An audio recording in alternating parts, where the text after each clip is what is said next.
Pickaxe.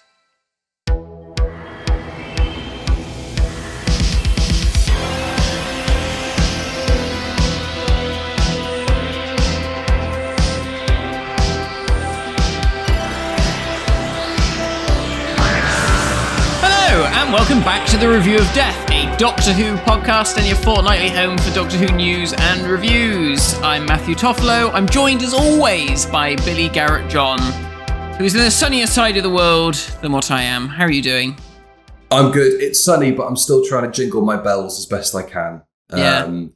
And I got to say, it's been tricky getting into the Christmas spirit this year. I don't know if it's because it's 2 years removed from not being with family and friends at Christmas, or if it's I don't know what it is. But genuinely, I have to say, watching the episode we're talking about today did help jingle some bells in the distant annals of my mind. Jingled your bell, did it? It did. It jingled my bells somewhat, yes. Good. And made it snow. Oh, sorry. No. Carry on. Too far. I'm not really in the Christmassy mood at the moment. We've got the trimmings up. That's helped a little bit. Some of which are behind me. But see, at least you've got the season-suitable weather and the season-specific weather. Yes. Which is really... it must be weird for you. It's really odd. At my job, I was going through the playlist and I was selecting these bumpers that we put before the ident for the channel. And I put a Christmas bumper up. And I was like, that'll help. It's the start of December. Yeah. And, let's just chuck some Christmas idents on. And it was a bunch of kids playing in the sea. And I was like, what's this? It's not fucking Christmas. But then, all the Christmas Classics collection adverts for Sky Movies are all, Home Alone and people in jumpers with mittens and hats and stuff. And it's snowing. And it's a weird one. And then everyone's walking around in shorts outside. I know, and I was like, okay, I need something Christmassy to wear for Christmas. The default is obviously a jumper, but I will bake a roast turkey if I do that. Yeah. So, a Hawaiian Christmas shirt is the best I can muster. It's the best of both worlds. It's a fucking weird one. So I'm missing the bleak misery of in the bleak midwinter, Christmas, winter. Yeah, exactly. Yeah. I'm missing it. You've just got the boiling hot summer. Yeah, it doesn't have quite the same ring to it. But genuinely, watching A Christmas Carol did help to generate some Christmas buzz yesterday, which was nice. Good. But before we get to that, let's talk about some news, Matthew. We'll discuss our imminent 2024 Christmas special in just a moment. But yesterday, some big news dropped as of recording. So it was last week for all of you watching and listening now. The Savages animation was announced. Very exciting. I think you're probably quite excited about that one because you're a fan of the Savages, aren't you? It was one of the episodes I watched in lockdown when I was ticking lists off and going, right, I can't call myself a Doctor Who fan and say, I don't think I'd watch that one. Yeah. So I went through and watched a bunch, and there were some lows like the Celestial Toymaker, and then there were some soaring highs like the Savages, which felt like watching, because it basically was a new Doctor Who episode, a new old Doctor Who episode to me. Yeah. And I think we were messaging yesterday, and I think I said something like, I think it's going to be the same reaction that Enemy of the World had when it came out. Yeah, I think so. It's nice when you get those stories animated that are they're not really talked about very much within fan circles. No one really talks about the Savages. It's only really remembered as that's the one that Steven leaves in. And obviously, there's a couple of photos from it and stuff, but otherwise, it's not that sort of fondly talked about. But when I watched the recon, I thoroughly enjoyed it. I thought it was great. It was a solid 4-parter. And it's got some great stuff with Hartnell in it. I'm excited to see what they do with it. The trailer came out. The trailer itself, it always annoys me. They seem to do this a lot with these animation trailers. They don't use any audio from the story. So like you never really get a sense of what the plot is. It's just, this is what it looks like. Enjoy. Obviously, it's been animated by the same team that did The Underwater Menace. And I think it looks quite cool. Obviously, they've added a slight modern spin on it, as they did with The Underwater Menace. But yeah, I mean, I think it looks good. I mean, I guess it's one of those stories where there's not really many telesnaps in existence, I don't think. So I guess, they've got carte blanche on what they want to do with it. But yeah, I'm excited to see it. Excited to be able to say we have some visual representation of how Steven leaves the show. So at least that's his character properly bookended. Is it Steven or is it Bruce Forsyth? It was quite hard to tell from the trailer. Yeah, again, likenesses, they do struggle with that sometimes. He looks better than he did in whichever other the Celestial Toymaker. He does look better than he looked in. He does look better. And Hartnell, again, is another face that they can't seem to get quite right. His face is always... I think it's such a angular, expressive face. I think it's quite hard to capture it in 2 dimensions because... Yeah. And also I was thinking of some of the press shots that do exist from the story. And just some of the ways that he moves and he stands. Obviously, as like an older bloke, he's usually kind of hunched over, so he's got a kind of angle to him like that. And I think it's hard to render someone's face from that position because he's always kind of hunched over or has his head cocked to one side or whatever. And then you kind of get a bit more definition in his face, don't you? And he becomes quite disheveled in this story, so it's going to be interesting to see how they deal with that. Yeah, no, I'm properly excited because it's a story that I've only seen once. So I'm really looking forward to revisiting it because I remember being fond of it the first time round. I've got the Target novel. I've been meaning to read it, but don't need to now. I've got the cartoon to watch. So good. That's coming out at some point next year, which is exciting. Yeah. Did you see, I forget the chap's name on Twitter, the model shot that they did for... of the Bukaki box. Yeah. So I guess that's either... for the recon or for the behind the scenes, who knows? But exciting. I did see Doctor Who DVD. Trying to think of the right word. Discussion pioneer. That's a fucking awful way of putting it. Oh, Matthew Purchase on Twitter. He did say it's weird that it's got 3 discs. This set. So that is weird. Yeah, interesting to know what goes on there because you'd imagine one of them is in colour, one of them is black and white. Yeah. And the 3rd disc might be the special features. They may not, they may just spread it across. Yeah. Which seems odd. Like that. I can't really remember how they've done it before. But it's just been across the 2. And the black and white one is on disc 2 with the special features. Is that usually how they do it? Yeah. Yeah. Yeah, so I guess we'll see. We'll wait and see. But a nice surprise. And I guess, as always with Doctor Who fans, the question now is, what's next? What's the next one you're going to do? It's been interesting seeing, I watched Josh Snare's great video on the Wheel in Space 3D animated reconstruction. Yeah. And I do wonder if, you'd imagine we're due at Troughton next, and in terms of the animated recons, and maybe also to kind of dovetail nicely out of the War Games as well. Yeah. Which is obviously coming up in December, which I'm very much excited for. And that is, to me, that's the Christmas special as far as I'm concerned. Because, we'll get onto it, but I'm not quite feeling the festive buzz for Joy to the World. But we'll get round to that. On a slightly dour note, we won't spend too long on this. Arnold Yarrow died this week or last week.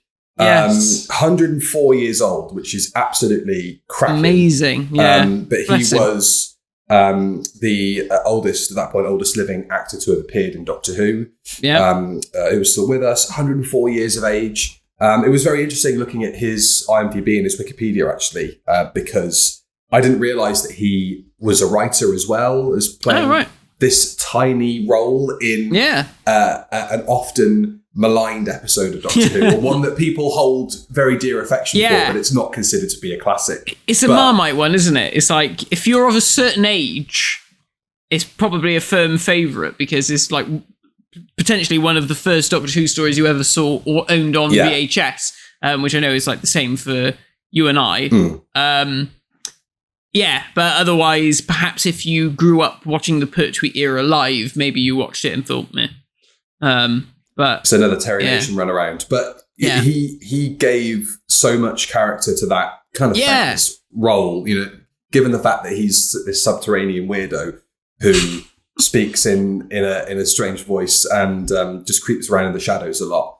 Bilal is very fondly remembered, which you know, it can only be a testament to his performance because the character isn't really on the page. No, for somebody like that. No, not at all. But yeah, he was also a writer. He was a script editor for Softly Softly, and he wrote some novelizations and wrote some EastEnders and appeared in EastEnders for a bit as well. Wow. But yeah, 104 years old. So R.I.P. Oh, good for him. Yarrow. Great name as well. Yeah. And I think that's it in terms of news. So let's move on to Joy to the World, the 2024 Christmas special, which drops on Christmas Day at I think 5:10. It's early, isn't it? It's very early. BBC One. Talking of Christmas lineups, before we get into the episode itself, not that I'm trying to deflect attention away from talking about this. I've seen a lot of people talking about how terrible the offerings are Christmas-wise on every channel other than the BBC. They seem to have absolutely smashed it this year. Yeah, apparently so. What have we got? Well, we've got Doctor Who. That's up for debate. We've got Wallace and Gromit, of course, which has taken the prime time slot, understandably so. Gavin and Stacey makes a return, doesn't it? Strictly. Strictly. Yeah. All that stuff. It's a good lineup. I think even earlier in the day, like the movie choices they've got, like they've got Spider-Man Homecoming. I think that's going to be on as well earlier in the day. Very Christmassy. Very Christmassy. But, like, it's weird because here, TV schedules and TV in general is just appalling. And you don't get that sense of... I say it in hushed tones, given I work in it. But it's not very good. And maybe that's what you're tricky. There for, Billy. Maybe you're there to revolutionise. Just to revolutionise Christmas Day for the viewers. Of New Zealand. Wouldn't that be great? But yeah, I was looking at the lineup and like everybody's going on about how great BBC One is. And this is what the other channels are offering at the same time that Doctor Who is going to be on. Yeah. So just in case you're thinking... I'll switch over to the other side. Yeah, this isn't for me. You've got North by Northwest on BBC Two. Okay. It's a very BBC Two Christmas film to put on, isn't it? Yeah. That sandwiched between 5 episodes of Dad's Army in a row. Bullseye is on ITV1. Amazing. Is it an old repeat? Oh, it's the reboot, is it? Oh, I think it's amazing. Paddy McGuinness. Is it Paddy McGuinness who's is hosting it? it now? I never saw it. I never saw the reboot. I'll have to check that. The Piano Christmas on Channel 4, which I think is probably one of those, let's all get a bunch of veterans or nurses or school dinner ladies around a piano and we'll all sing. And so, great. And the greatest comedy classics on Channel 5. So, you've got no choice, really. You're going to have to watch Doctor Who because everything else around that time slot is appalling. Turn the telly off and save your electricity bill. Let's talk about the Christmas special then, Matt. So Joy to the world. Da, da, da, da. Yeah. And you're not really feeling much joy to the world, are you, around this? No. Sucked out of me. Go on, tell us why, because I know we're roughly on the same page, but I've not been too engrossed in Doctor Who the last couple of weeks and months. So to be honest, like the news and the interviews and the press releases and stuff have sort of passed me by. But what is it that's not generating the same sort of Christmassy buzz as it usually would? I don't know. I think I sort of maybe mentioned this on our Q&A that we did last week for Patreon. If you want to sign up to Patreon and listen to us answering your questions, it's over there. But Yeah, I think after the last series ended in such a and left us in sort of a malaise, I just can't find the enthusiasm for it anymore. I've sort of lost the will to go on. Live. Yeah. With Doctor Who or life generally? Yeah, all of it. So I don't know. I just can't quite. I don't know. I feel like I think I said this last time as well. I'm getting a bit fed up of hearing the same two names attached to Doctor Who at the moment. Of being Russell and Steven. Because I feel like, you know, we need to get some new blood in. And apparently there's like 6 new writers for the next series. I think it's 5. I think they said 6 if you include Steven Moffat with the Christmas special. It's like, well, he's not a new writer. So he's like written more Doctor Who than anyone ever. So, so I think I'm just like, you know, watching the trailer for Joy to the World, I was like, I feel like I've seen this already. Do you know what I mean? It's like, it just feels like the same sort of Christmas runaround that we've seen in previous years. Obviously, it's a different plot, but, you know, it's the same old beats that you know is going to hit. And I'm just a bit like, I just don't know if I can be asked. I got to say, though, having watched Christmas Carol, which we'll talk about in a minute, I did think to myself, you know, that is a very sort of inoffensive, nice little Christmassy episode. And maybe I should just try and clear my mind, become Zen, become whatever, and just try unscrooge myself, unkazran myself, and just go into it with just no expectations. Maybe I'll try and drink a lot before watching the episode. You almost had it then. I was sat there thinking, oh my God, Matt's got it. Matt knows what he has to do in order to get to the place where he can enjoy Doctor Who this Christmas. And then he drops that, I'm just going to get shit-faced. And it's, what a shame. What a shame. I'll have a couple of glasses of red wine and that'll knock me out. He'll have a baby sham and he'll get that. I think I agree with you to an extent. For me, the thing that really has surprised me is the absence of Ncuti Gatwa in the promo for this. And I know that's because he's doing The Importance of Being Earnest at the National Theatre. But when... He's got to try and find more work in case if the Disney deal falls through and BBC can't finance it anymore. He's at the job centre. So just looking at your statements here, Mr. Gatwa, it says that you were recently receiving payments from Disney Inc. Yeah, that's drying up. So I need to find something else. You know, I love Russell and he's a great ambassador for the programme, but I don't want to see a producer or a head writer on the One Show because not only is it like, that's nothing to an audience member that you're trying to actively convince to watch the Christmas special this year. Well, let's get the guy who wrote it to tell us how great, or not wrote it because Stephen wrote it, but let's talk to the guy who produced it to tell us how great it is. And it's like, I'd much rather have Nicola Coughlan there. And I know that she's going to be on Graham Norton this week, or she's already been on by the time you're watching this. Yeah, this evening, I think, which is, in the past. I just wish they managed it a little bit better so that, you know, could Ncuti's understudy have done that night at the National Theatre so that he could go on the One Show or something like that. I thought you were going to say, could Ncuti's understudy come onto the One Show and talk about Doctor Who. Yeah, so you were Mr. Gatwa's stand-in for some of the scenes. Right. Yeah, tell us about it. Yeah, he says he's done with it. He says he's asked me to pass the message on that he's done with the show. So yeah, that doesn't help my excitement levels, to be completely honest. No, I know what you mean. But also, conversely, having watched A Christmas Carol, you know, Steven Moffat can write a Christmas special. So he can do, that is true. But hang on. We say that, but he's written more Christmas specials than anybody.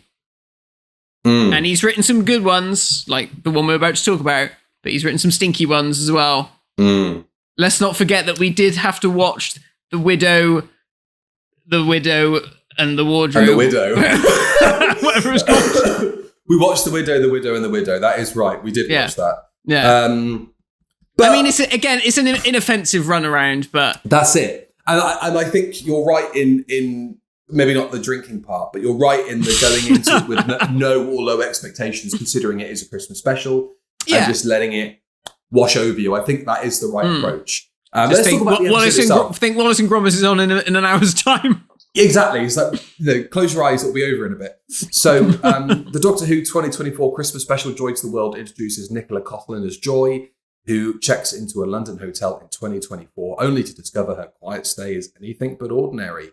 When Joy opens a secret doorway to the Time Hotel, she discovers danger, dinosaurs, and the Doctor. But a deadly plan is unfolding across Earth just in time for Christmas. Where has the Doctor been? What's going on in Joy's hotel room? An old enemy of the Doctor's is lurking in the wings, and all of human history hangs in the balance. Can the Doctor save Christmas everywhere, all at once? Who is the old enemy, do you reckon? Because I think we speculated it might be the Silurians, but I kind of feel like their whole role in this is done with quite quickly. Yeah, I think they're just a bit of window dressing. Is it just going to be Villain Guard? And now I hope not. After one episode with them, one story with them, are we now supposed to treat them as an old enemy? One story and a few little references here and there. Yeah, I sincerely hope not, because again, for like an audience member at home, this is, I think they even said it on the one show, like, the pressure of writing a Christmas special is greater because you've got more eyeballs on it than any other time of year. You've got guaranteed viewers because they're too drunk or full to reach for the remote and put something else on. Yeah. And I think this is where I think the Disney thing actually comes into its own, because if you're an international viewer and Christmas TV in a terrestrial broadcast sense is not something that you rely on anymore for your entertainment, Disney is a guaranteed winner on Christmas with Kids to put it on over the period. And, obviously you've got Muppets Christmas Carol, that's a given. You've got other bits and bobs on there. And so to see, there's a Doctor Who Christmas special, I think that it's not just the traditional broadcast viewers who are couch locked on Christmas Day that you've now got eyeballs, more eyeballs on the show, but it's also around the world, people using streaming services to placate children. High on Terrace Chocolate Orange and God knows what else. So, I mean, I'm sure it's going to be fine festive fare. But I think you're right in going in with low expectations because it's a Christmas special, but also because of a general apathy towards the programme at the moment. Yeah, I think so. And there's lots of speculation as to what might be going on in the episode. All this stuff about the Starseed. Starseed is actually a He-Man thing, so cheers, Stephen. Is it going to end up being the Star of Bethlehem? There's been a lot of speculation that that's going to happen because I think Stephen said it's going to answer like the question that you've had since you were a child. Is Shooty Gatwa going to be one of the three wise men? Who knows? Is Jesus going to pop up? Another thing to do with the international audiences, do you skirt that line with, Bible Belt America that has access to this special? Do you go near that sort of, the star and Bethlehem was always this alien, Are they going to go to that level? I don't know. Frankly, I don't give a damn. But, let's talk about another Doctor Who Christmas special. I think that's Joy to the World, well covered, because until we have to watch it. That's all we can muster. Yeah, until we can watch it. And we'll figure out how we cover that when we get around to it. But let's zest ourselves up with a bit of Christmas fare. Because it is the Review of Death Christmas special. It's also 100 episodes of the Review of Death. So, oh God, we should have said that at the start. There's reasons to be cheerful. And another reason to be cheerful is, I think, Christmas Carol, which I watched yesterday. Yeah. And upon switching it on, realised I think this might only be the second time that I've watched this story. So the first time since broadcast, quite possibly. It was only the third time that I've watched it. So confession of a twat. I watched this at the age of 18 when it broadcast. I think I was 18 if I did my maths right. And I hated it. I hated it. I remember getting halfway through to the point, I think it was halfway through, to the point where Kazran and the Doctor turn up at Catherine Jenkins' ice tomb in their Tom Baker scarves. And I just remember thinking, what the fuck's this all about? And I remember that was the first time sort of thing like, oh, I can't be asked for this. So I always held it in very low regard. And then I went back and watched it when I did my big Doctor Who run through, however many years later, 5 or 6 years later. And I watched it and I thought, right, okay, let's sit down and watch this thing. And I remember enjoying it and thinking, wow, why was I so miserable? And I watched it again for this. And again, same again. I don't know why I disliked it so much the first time round. Maybe things were going on in my life when I was 18 years old that was just... Oh, they usually are. Yeah, so I was probably just in a bad mood, like I normally am. No, I thoroughly enjoyed it. It was, like I said, it's a very inoffensive story. You know, it's not much happens in it, really. Besides the child beating, yeah, and especially the moment where he wants to beat himself, but that's not fun. Yeah, which I thought was a bit weird. But we'll get to that.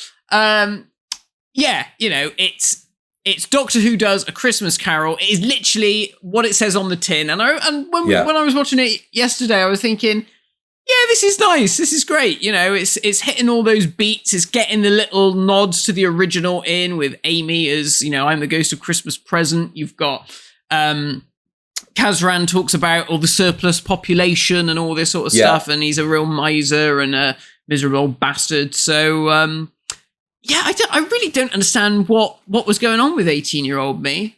I think I just wanted some... Yeah, well, yeah. I just wanted some monsters, I guess. I don't know.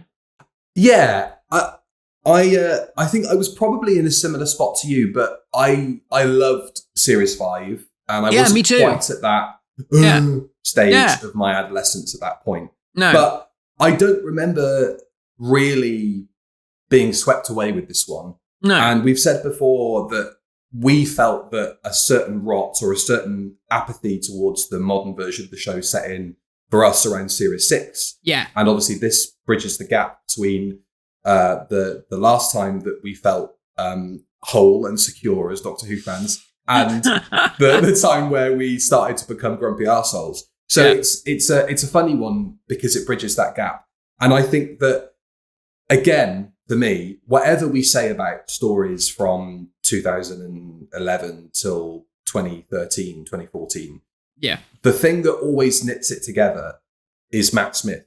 And, you know, even if he is working with a lot of technobabble or, not a very exciting or impressive story on paper, his performance still manages to bring an energy and a dynamism to it that I think does rescue it or does drag it out of being mediocre. Yeah. And I don't think that the story is mediocre on the page. I think there's actually a lot here that works. Yeah. But still, Matt Smith always comes out of these rewatches as the MVP. Totally. There was a slight I got from his introduction where he comes down the chimney. He has that great line, you know, Christmas Eve, I was on the roof, chimney. I thought, what the hell? That's a great line. And then goes into, rat-a-tat-tat Moffat dialogue of, of course I was doing this and I was doing that. And Jim the Fish. And I thought, oh, yes, and don't talk about that. And anyway, I saw this machine and look at the thing that goes ding and all that. Anyway, tell me, why are you sad? You know, and all that. Yeah. And there is an element of, fucking hell, just get on with it. But, he is getting on with it. That's the problem. He's just fucking rattling all this stuff off. And it becomes a little bit like, Jesus. But maybe we're just getting older. Because I did feel a bit like that at times. I was like, what? You know, I was like that vine. Slow of that down, old young man. I can't hear you. I was like that vine of that old woman listening to rap in her car, and she goes, "What are they saying?" I was like that. I was like, "What is he saying? What?" So there was an element of that at times where I was like, I hope this isn't important to what's going on in the story. But it's usually, like you said, it's the techno-babbly bollocks that they just like, and they just skirt over it and you go, fine, okay, whatever. It does feel like skirting. You're absolutely right. Because when he starts talking about, so the setup being, obviously we should talk about the setup before we talk about this bit, is that Amy and Rory have been role-playing cops and Romans on their very famous, like kink. Double act kink. Yeah. And they are on this ship with 4,000 people. Did you catch as well the allusion to Amy already being pregnant in the dialogue? There's a nice little reference in there. No, I didn't. What did she say? Says, I've been throwing up so much this morning. The doctor says, there's 4,000 registered people on board, but only 3,999 bodies or something like that. He says he can register more life signs than there are actual people on the ship, which, it's nicely done. But the ship that's just Rory's blue balls. He's been waiting 2,000 years. Oh, God. So he goes... That's a Doctor Who story in and of itself. I'm sorry, Amy, but Rory's testicles have become sentient and become their own organism and have taken over the ship. We have to destroy this spunk monster. Roman skirt. He can't wear trousers anymore. He's like that man with the incredibly large testicles who had to push him around in a wheelbarrow. That's a South Park episode, isn't it? He goes, there's the ship and it's crashing towards Sardic Town. And is that what it's called? 4,000. Yeah, well, that's what TARDIS Wiki says. It's called Sardic. Oh. And there's 4,000 people. There's 4,000 people aboard the ship now. It's a ghost town. When you were talking about illusions, I thought you were going to say, the allusion to Star Trek, to J.J. Abrams' Star Trek. Yeah, the bridge with all the lens flares. Yeah, because I think it probably hadn't long come out, and so I guess everyone was like, this is how you do a proper spaceship. Which I liked. I thought it was a nice touch. On the Byzantium, or whatever it was called, from the Angels two-parter, where it's got lens flares. Was that just the style at the time? Was that? I think it was. It was. There's a bit of Star Trek, or like the J.J. Abrams version of Star Trek in that. I also think there's quite a bit of Harry Potter in this, in terms of the look of the people and the town. In as much as it's like Victoriana, but they've got like steampunk goggles and stuff. And it's like, it's like the past, but they've got technology that's a bit weird and quirky and a bit modern, but not modern. It's like steampunky weird. And it feels like a melting pot of all those other things that were in the zeitgeist at the time have sort of fallen into the show. And it especially adds to that sort of fantasy fairy tale feel that, absolutely. that era is known for. This is the Terry Pratchett, Neil Gaiman era of Doctor Who, isn't it? In the way that it looks and the way it comes across. And someone else we can't talk about anymore, Neil Gaiman, because he's there he is. He's a wanker. Off the list. Yeah. These stories are poo. Well, we'll do Nightmare in Silver next year. Just to that was a fucking nightmare. I think that I was probably a bit dubious in the lead up to it because it was Steven Moffat's first Christmas special, and also finding out that it was going to be set on an alien planet. I think at the time I was I seem to remember going, it's not going to be a proper Christmas special because it's Christmas on another world. And you can't do Christmas specials that aren't set on Earth.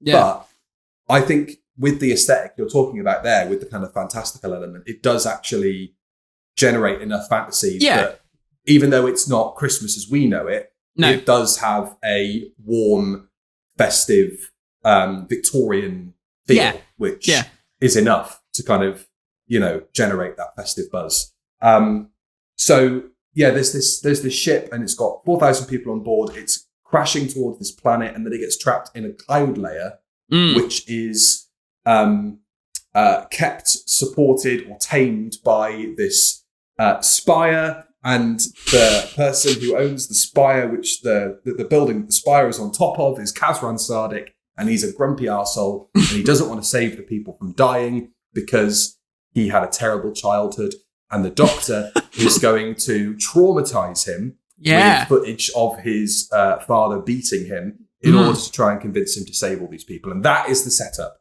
of the story. So it's a Christmas Carol. You even have a moment in it where the Doctor says, I'm listening to Christmas carols, a Christmas Carol, and he goes, I'm going to do a Dickens on this guy, which is nice. That old shagger, Charles Dickens. Yeah. And, I think it was quite cheeky, but also in a very funny way for him to just go, I'm just going to name drop it. And the Doctor goes, I'll do that. I think that works pretty well. He has that light bulb moment, doesn't he? And it's great because, if you're going to call it a Christmas Carol and you've got Ebenezer Scrooge in everything but name in the episode, well, what else? And it's all about your fucking main character's a time traveler. Well, of course you're going to do a Christmas Carol. Why wouldn't you? And I remember at the time when it was announced, so it's like, well, obviously, why would you not do this? So I think it's great. Yeah, I mean, the whole I'm glad you were explaining the whole plot about the cloud layers, because I sort of got a bit lost. I was like, what? Something about crystals harmonizing? I don't really understand what it's all about, to be honest. But that gets a bit confused because they sort of talk about that in relation to the shark and the fish. But then also it's got something to do with the air molecules and the water molecules in the clouds as well. Is that where the fish can swim around out of water? Yes. Something like that? I don't know. But they can also swim around in the fog, even in a child's bedroom that doesn't have fog in it. They can still navigate. Anyway, whatever. Yeah. It's a fucking giant shark. We'll get to it in a minute. And it's a giant shark flying around a steampunk planet. It's Doctor Who. Let's not look into it too hard. The main building, his home, whatever it's called, Kazran's Palace, that looks like something from Star Wars. That looks like one of the palaces on Naboo from Star Wars Episode 1. Just another little allusion there. And as we've been talking about Star Trek and Harry Potter, chuck a bit of Star Wars in it as well. And there's also an allusion to Jaws. Murray Gold does a little bit of a... Does he? At one point when nice. Kazran is hiding in the cryogenics place, and you just see the fin going through the mist at the bottom. There's a little Jaws bit there. Michael Gambon, what a bloody coup getting him in an episode. Again, obviously, we're talking Harry Potter, obviously, Mr. Harry Potter, Mr. Dumbledore. He's bloody great, isn't he? He's great as himself and as his father. He does it very, very well. And I think, you don't get a sense like you do with some guest stars on Doctor Who that they've got them for a limited time and they're shooting them on one set or whatever it is. He pulls double duty. He plays himself and his granddad. And it must have been amazing for Matt Smith and Karen Gillan and, all these other performers to act opposite Michael Gambon. And it seems that he takes to it, and he kind of knows the assignment. I have got a quote from him about his time on Doctor Who, which did make me laugh. Michael Gambon told the Film and Comic Con audience at 2015 that while he found the experience good fun, he didn't think he was very good in the special, saying, I tried hard, but I didn't quite get it. He loved working with Matt Smith, called him a great bloke, and joked that he tried it on with Catherine Jenkins. I think that... He tried it on with Catherine Jenkins, or Matt Smith tried it on with Catherine Jenkins? I think that Gambon tried it on with Catherine Jenkins. And it made me think that, being in Doctor Who at the best of times is probably quite an ask for an actor, because you've got to commit to what you're saying, and a lot of the time it's complete nonsense because it's a kid's show and you've got to be committed to the audience that is watching it. But then he's also got to bring a certain amount of his own gravitas and his own weight to a story about domestic abuse of children. And that's quite a tricky balancing act for a performer, even somebody as seasoned as Michael Gambon, to come into a wildly popular show, which is going to be watched by, I think, I've got the viewing figures somewhere. I think it was something like 10 million people watching it. Which is fantastic. 10.3 overnight, which is Impressive. big. Yeah. But I think he nails it. I think he's fantastic. You know, he's Michael Gambon. You know, he's up there on screen. He's Gamboning his way through it, and he's great. Yeah, he's ever so good, ever so good. And I actually forgot that he paid his own dad as well, so that came as a little surprise. I was like, oh yes, this. It came back to me, but initially I was like, oh, with I forgot that. His Just for Men beard. His Just for Men beard, yeah.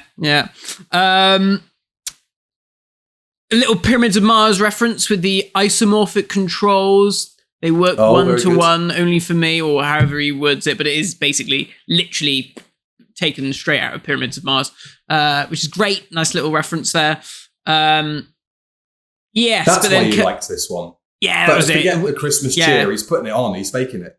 They mentioned Pyramids of Mars, 10 out of 10. Yeah, they mentioned the good story with Sutek. So there's one thing that I must say about this story, and I think I mentioned this in one of our reviews earlier in the year. Maybe it was when we did Blink. I can't remember. But one of Steven Moffat's great talents when it comes to Doctor Who is his use of time travel. Maybe it was when we did Impossible Astronaut. Because there's obviously a lot of sort of squiffy stuff in that. But this, he uses time travel to such a clever degree. And in some ways, it's so simple, but it's so well done that you're like, my God, why doesn't this get done more? And maybe sometimes it gets a bit done too much, actually. And we end up going like, oh no, this is getting too timey-wimey for its own good. But in this story, it works, and it's directed incredibly well. So the bit that I really loved was when the Doctor is playing the home video to Kazran of himself as a kid, and his dad comes in, gives him a bollocking, and he has a little cry. And that's being projected on the wall where the door is, and then the Doctor goes through the door, the TARDIS is on the other side, dematerializes, and then materializes in the projection in the past, and pops out, and then converses with both the little boy and Kazran in the future. So well done, so clever. And I was just watching it thinking like, wow, they obviously recorded that before they did this bit, and then they had to time it. I mean, yeah, really, really good. I loved it. I think what you say about time travel not being used that much, but then when it is, it becomes timey-wimey and wibbly-wobbly, is that it's overcomplicated because, you know, again, talking about everybody watching Doctor Who on Christmas Day, you want it to be as approachable and as family-friendly, not in like a blood and gut sense, but in a kind of approachable, understandable sense. And because everybody knows A Christmas Carol, as a story, it works here because you know the beats they're going to hit. So the time travel thing is just a vehicle to you know inject this feeling of Christmas into this old miser. For me, I loved the bit where he's going on about the code for the cryogenic freezer, and the Doctor pops back in time and gets the code, which is very Curse of Fatal Death. You know, all that sort of, you know, playing with time and stuff, hopping about. But I really, really liked all the elements where, you know, I don't have a memory of this, and then suddenly he starts remembering. You can only get an actor like Michael Gambon who can sort of deliver moments on demand like that, which are quite, you know, aren't tangible in real life, and it works so well. And then he goes to the photo box, and you've got all those photos, and you know, all that is beautifully done. I honestly don't have a lot to moan about with this story. You know, I mean, the one thing is, I had to laugh when I started writing things down like Catherine Jenkins sings to a dying shark. You know, you can only have lines like that when you're reviewing something like Doctor Who. And she's grand in this. I mean, it's a bit like Kylie Minogue, like, you know, what are you expecting? You know? And they needed somebody who could sing. They needed somebody who was local to the area. Yes, and, very much so. That was more Scouse than Welsh, I think. But she takes it really well, and, you know, even delivers the kind of I'm terminally ill stuff quite well. And you know, is she Tiny Tim? Is she? Yeah, well, she is Tiny Tim. She is the Tiny Tim in this story, isn't she? Yeah. As well as Scrooge's possible wife. Scrooge's possible wife, yeah. She's also Tiny Tim. Who did not die. Who did not die. I did like the fact that they kind of subverted the whole looking through the window on Christmas Day and not being able to join in for Christmas dinner. And then they just jump in and they, the doctor's kind of like, oh, to hell with the web of time or whatever. Let's just have Christmas. Together. Yeah. And that kind of closing scene with Gambon having to struggle with, do I let her out? Because that would be the last day we spent together. And then her line of, we've had loads of Christmas Eves, let's have a Christmas Day. Yeah, that's nice. All of that was really lovely. Yeah. And it's very cute. I don't know about, young Catherine Jenkins being released from her freezer, considering that it would be a nanosecond from the time she was locked in before from last Christmas. And then suddenly they open the door and she goes, you were an infant half a second ago, but fuck me, you're hot. Let's go for it. That's an interesting one. I still can't see it myself, those two. Because that guy, he looks like he's 18 and she's clearly like my age. She's clearly like 30. In her 30s. Yeah, well, there we go. And it still is like, this still feels a bit weird. I have to say, when I saw adolescent Kazran, my first thought was, fuck me, didn't Big Finish do a box set of like his adventures with the Doctor? Yeah, I'm sure they did. And it made me laugh. Yeah. That's thoroughly upsetting. I'm sure they did. The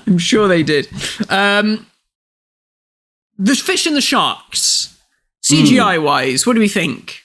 They still look right? fine. Yeah. They still look fine. Yeah. I still find the fish thing a bit odd. It does strike me as impossibly Doctor Who from that time. Yeah. But you can get away with it, so fuck it, why not? Let's have sharks and fish flying around in maybe it was cheaper to do a fish and a shark than it was to design a new creature, maybe. Probably. I don't know. I don't want to feel shitty about it, but No. But I think, logistically, probably that's right. They probably had, a vacuum formed fin that they could, push around through the fog. And, that stuff works well. All of it looks great. It's sumptuous. It's got a nice sort of colour to it that, is, very Christmassy. I was looking through, screenshots of stuff, and it is very much blue and yellow are the kind of the two tones of it, and that comes across as like a warm, Christmassy, fuzzy tone. So that all works really well. But the fish are the fish. I mean, it is odd, I think, to hear them talk about fish in a sense of being sentient and living beings in that kind of way, and it's an odd one, but it works. Yeah, it's fine. I think all that stuff with like the Doctor and young Kazran is really nice as well. He, the way he sort of befriends him, and they're like two lads staying up late, past their bedtime and mucking around, eating and stuff, crisps and talking about girls. I love. Whenever Matt Smith has to do something like that, whenever he's talking to a kid, or it's like, he seems to be incredibly, he can't talk to women, and yet somehow gets engaged to Marilyn Monroe at some point. It's which that within itself was quite a funny bit, and Matt Smith takes to those sorts of moments with aplomb, and is always entertaining. But I love it whenever the Doctor, particularly the 11th Doctor, has to do this kind of, what do? We stay up late, eat crisps, and talk about girls. It's very sweet. Yeah, he's like Capaldi, isn't he? He's got a different way with kids, but he's got a nice way with kids. And I liked all that sort of stuff. And the moment when the shark breaks through into the cupboard and the Doctor says something along the lines of, okay, so the sonic screwdriver, half the sonic screwdriver is stuck inside the shark, or the whole sonic screwdriver is stuck inside the shark at this point, and he has to retrieve it. And he's like, right, the door's wedged its mouth open. I might just be able to do it. And then he says, oh, I've only got 2 goes, and then it's your turn, 2 arms. And I was like, oh, that's such like a Tom Bakery sort of thing to say. Do you know what I mean? Yeah. You know, it reminds me of like Tom when he gets his arms stuck in the door in Revenge of the Cybermen, and he says, "Oh, you know, I'm rather attached to it." You know, that kind of gag. Slightly morbid. You know, yes. Like, okay, so what? So if this doesn't work, we're going to have an amputee doctor for the rest of this story. Yes. Yeah. You know it's going to be fine. But yeah. And particularly the way that he turns to the lad. Yeah. As he talks about it, and it almost in a kind of, it'll be fine, but just so you know, I might lose an arm or two here. Is lovely. And turn into another person. Yeah, quite possibly. So that's all really nice. And the child actor's really good in this as well. We've got to give him credit because we usually shit on child actors in Doctor Who, but he's grand. He's great. Yeah, he does it really well. Yeah, no complaints there. And I guess, you know, his part is so integral to the story, they had to get a kid that was really good. And he was really good. So fair play to him. The freezers in the freezers that all the bodies are in, are they not used for Cybermen later on? Or was that just at the Doctor Who experience? Because I'm sure think it was just at the Doctor Who experience. Yeah. Is that the one you're talking about? Yeah, and they had like I think it was a character options voice changer helmet like, in there. Yeah. I remember it well.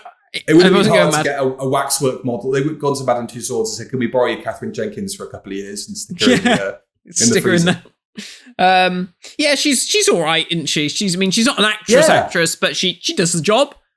And like, you know, she's not being asked to do too much, but still, you know, you're having to react to all the CGI stuff, and you know, she's reading the script and going, "I'm going to have to sing to this dying shark," which is just very strange. And yeah, like she's got a great voice, and that's grand. You know, you've ticked the box there in terms of guest star who can write the theme tune, sing the theme tune. She's grand. Yeah, she's really good. And the music's great. That song is brilliant. And there's a really, really nice version of the 11th Doctor's theme. I think it's at some point in Kazran's bedroom with the Doctor, maybe towards the end of the story. But there's a couple of nice versions of the 11th Doctor's theme in there anyway. Yeah. Talking of singing, so we have this thing towards the end of the story with holograms where Amy is the ghost of Christmas present, and she takes Kazran down into the older Kazran down into the freezer room, and she displays the holograms of some of the passengers on board the ship who are going to imminently die, and they're singing for their lives. I just wrote, put some fucking effort into it, because they're all sort of stood there with their heads down, singing very morosely, singing this Christmas song. It's like, especially the little one at the front, the little kid at the front, it's like, put some fucking energy into it. You're singing for your life. I want to see cartwheels. I want to see jazz hands. Can you sing give me a bit of Slade, and maybe, you know, I'll save your lives or something. But there's another line about that when they expand the hologram field, and then Kazran is on the bridge of the spaceship. And the captain says, they're singing for their lives, but, you know, we haven't told them that what they're doing, you know, stopped. It's not working. Which is quite good. And I think the arc of Kazran, obviously, because we know that he's supposed to come round to being a great bloke at the end of it. And I kind of feel like he doesn't have the full Scrooge, because, you know, I just think of Michael Caine, you know, sort of clicking his heels and wandering around with his, you know, his hands gesticulating and stuff. Even when he's on the ship towards the end there, I still get the impression that he's not going to help them. But I feel like by that point through the story, he should have had a bit more of an epiphany about being a decent bloke. And then, of course, the great reveal that his younger self has watched him being horrible. That's so good. That is really well done. There's a really great reveal as the camera sort of pans round and he stood there, and you know they've obviously done a great job in building that emotional weight through it. When he is revealed to be there, you're like, oh shit. That works really well. It's really good and really well acted between both Gambon and the little boy. Because we have this moment where, you know, you think throughout the story, as Kazran is falling in love with Abigail, you think, oh, okay, well, this is you know, back of the net is sorted, you know, the future is secure, sort of thing. And And then once he learns that Abigail is terminally ill and only has like 1 or 2 Christmases left, or it was just the one, isn't it? He then shuts himself off and returns to being the man that the doctor was trying to stop him from being in the first place. So yeah, that moment is very good. It packs a punch. Like I said, I don't understand why his first instinct is to like bitch slap his younger self across the face. Well, they're trying to do the whole, it's a hereditary trauma, that he picked up from his dad, and that's the only way he can. It's a hereditary trait to hit children. Apparently it is. Apparently so. But yeah, it's an odd one, but it's almost why so doesn't the much universe of end when he hugs him? Well, that's what I want to know. Yeah, an inverse limitation effect. He's so focused on getting all these other references in from, Pyramids of Mars that he forgot one of the most critical parts of Doctor Who's scientific lore, that you can't do that. No Reapers, no Big Bang. No Reapers, no Big Bang, no nothing like that. I'd like to see the Reapers come back. They'd be good. They'd be good, wouldn't they? They're kind of like a harbinger of, oh, shit's really fucked up here, Yeah. But, yeah, again, because that's not so long after him still refusing to help the passengers on the ship when he's on the bridge. And then he's going to slap himself. And which is just another ridiculous thing to say out loud, but it's Doctor Who. Yeah. He's going to hit himself. And again, it's still like, oh, we haven't quite still like not reached the point where I'm believing this is a good bloke. I feel like he's relenting because he's run out of options rather than the Doctor's actually changed him for the better. Yeah. There's a really good line, and it does really make you think about what the Doctor's doing. And I almost wish that this had come up a little bit more, just for the audience to sort of go, oh yeah, maybe is this the Doctor being a bit too much of a god here? Is he really messing with the free will of this man? Because he turns around to the Doctor before he has the reveal of his childhood self. He said, I would never have known her if the Doctor hadn't have changed. Oh no, this is what he says to Amy Pond. He said, I would never have known her if the Doctor hadn't have changed my whole life to suit himself.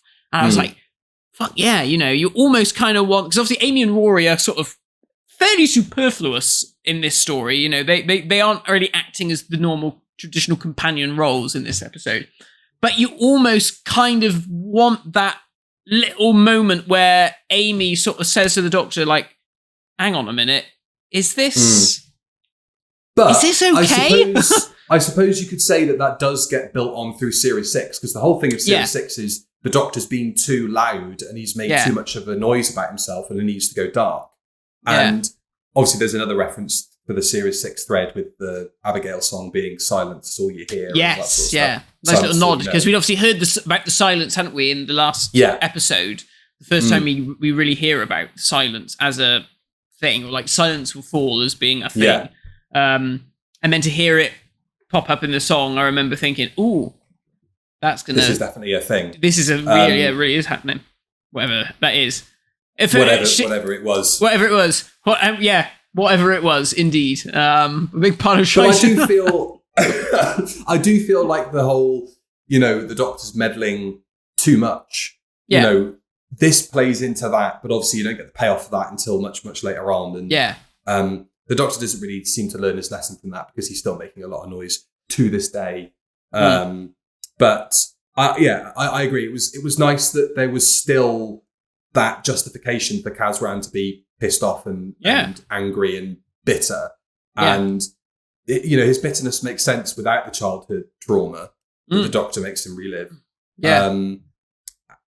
It just is, and it's an hour. It's only an hour long. It's a tight hour. And, it's not, feature length for the sake of it being an hour 20, an hour 15, an hour and a half. No. It's over and done with. Fine Christmas fare at the time, on the day, still holds up. And it, we don't try to use every opportunity to take shots at the show as it is at the moment, but, we've got the Christmas special coming up imminently, and this has been a bit of a preview for it, as well as talking about Christmas Carol. It did make me think, watching this, as you were talking about the steampunk aesthetic, that Doctor Who at this point still seems to be its own thing, doing its own thing, has its own feel. It's distinctly Doctor Who. I don't get that impression from Doctor Who these days, either aesthetically or in the tone of it and the way that people talk and all that sort of stuff. So when the Christmas special does come round to it this time, it's just going to be another Christmas special that's on TV. Whereas this standing apart, using time travel with that kind of whimsical fairy tale aesthetic, it is distinctly its own thing. And it is distinctly Doctor Who. And it just reminded me of that was a point of the show's history where it was striking out on its own. It was doing its own thing. Yeah, it had a very clear visual identity. I mean, everyone referred to Steven Moffat's version of Doctor Who as being more fairy tale and all this and the other. So, or more fantasy. Which is funny, really, because obviously excuse me. There was a dog barking. He's still barking. Fuck off! I'm trying to record.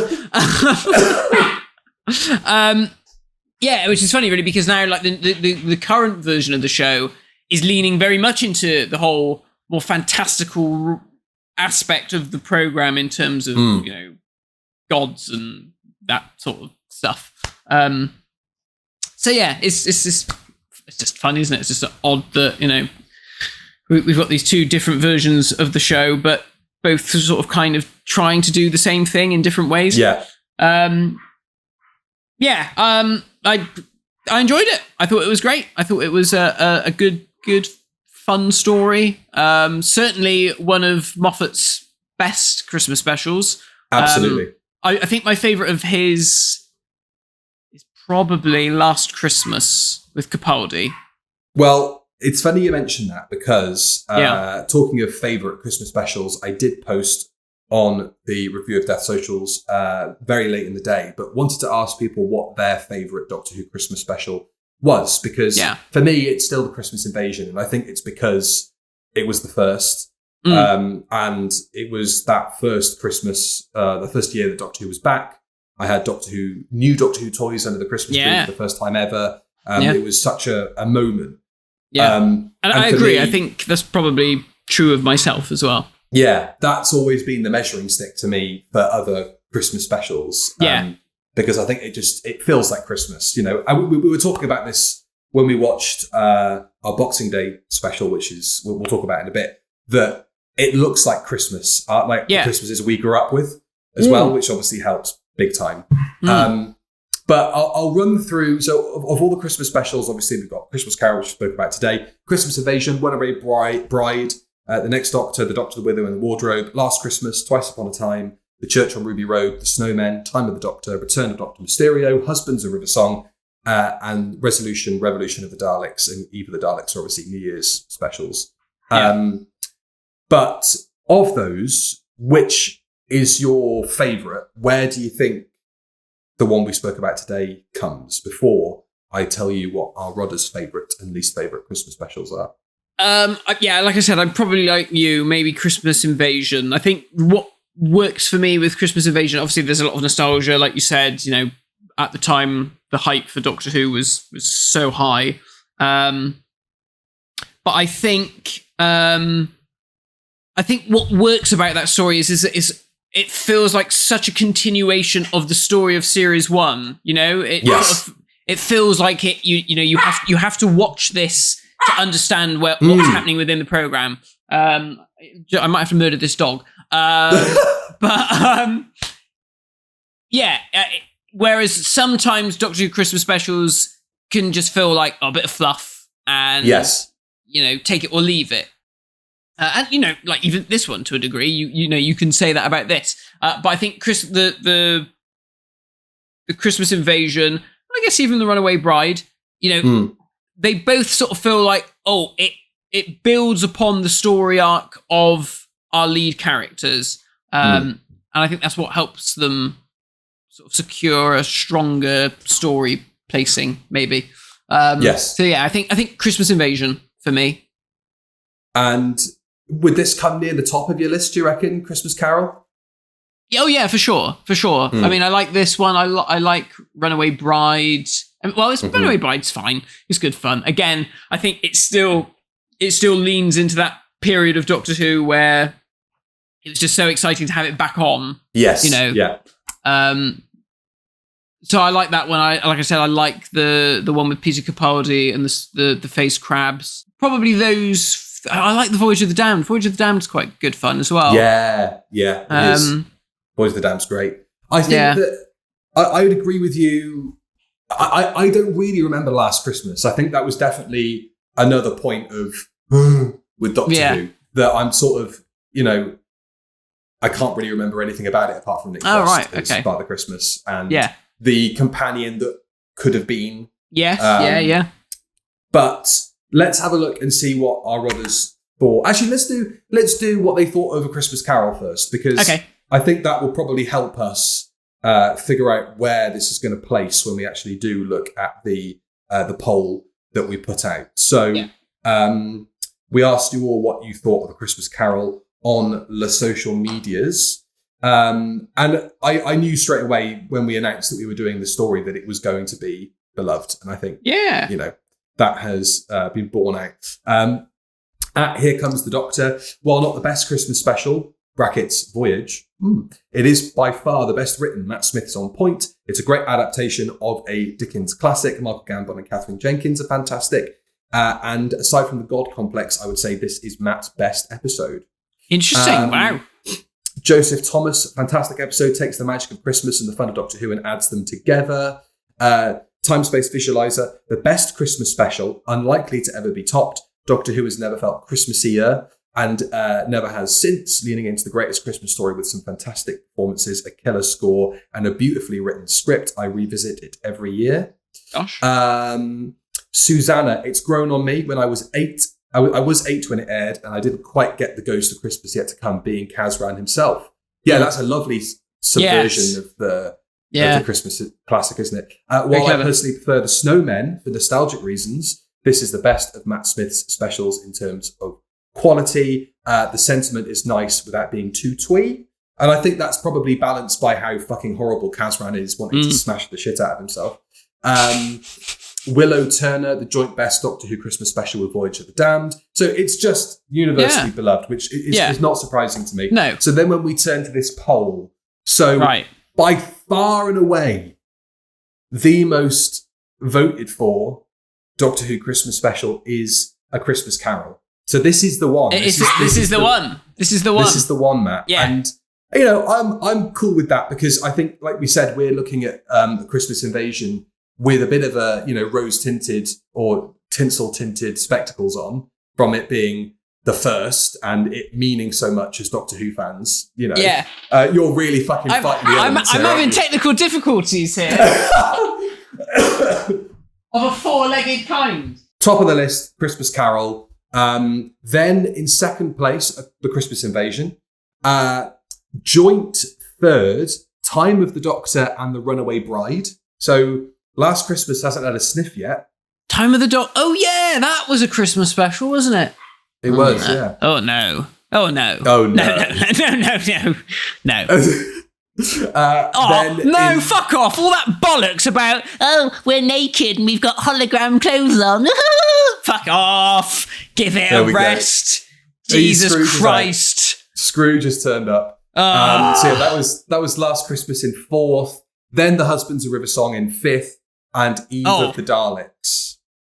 Husbands of River Song, that should be much... I know people like it for some reason, but we did that, didn't we, last year? Yes, we did.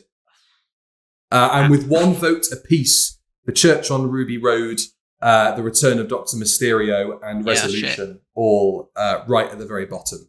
Nice to see Eve of the Daleks getting some love, I will say that. That is positive to see. The Snowmen as well, not very highly regarded, but that is like... It is what it is. It's Victorian Christmas fare with Doctor Who thrown into the mix. So, this is, I think, maybe the third Christmas special that we've reviewed as part of the podcast. I have to say, I think that dog is going to get fucking mullered. You're going to get seasoned, mate. You're fucked. He's going to get mullered. Muller rice.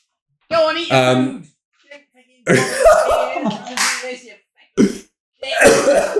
Yeah, so I'm looking forward to doing next Christmas's one already, actually, because we'll do Last Christmas next year because go on. you seem to quite I'm like keen. it, and I have no memory. I'll probably end up watching it and being like, oh, actually, it's not as good as I remember. No, it'll come to the beginning of December, and I'll tell you which one we're doing, and you'll go, oh, yeah. A lot. I mean, at least it's not bloody Dr. Mysterio, because that's poo. Don't threaten me with a bad time. I'll fucking put that higher on the list. Trust me. That is poo. Trust me. But there's always a chance to do 2 or 3 Christmas specials next year, so just watch it. Oh, God. Well, there we go. There we go. So, Merry Christmas, everyone.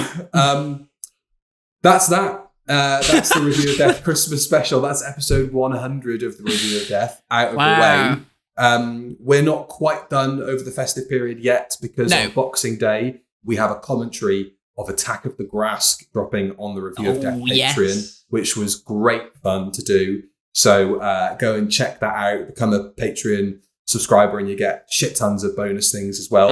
And we've, of course, still got Joy to the World to come before the year is out. And then that's us done for 2024, which is kind of bonkers. It's blink and you miss it. It's been a very fast year. Very fast. It has. And we've done a lot. So nice to have a Christmas break. And nice to have Doctor Who to look forward to on Christmas. Whatever we think of it, it's nice that it's still there. That about wraps it up, I think. Yeah, wraps it up like a Christmas present, you might say. Like Gizmo will be wrapped up in twine and baked for an hour and a half. Yes, indeed, well, see you all on the other side of Joy to the World. And have a Merry Christmas or Happy Holidays. And we will see you then to have a moan about that story. See you later. Bye-bye. I just realised Voyage of the Damned wasn't on that poll. Apologies. No. But dear. I don't know if it would have come that highly. It's fine.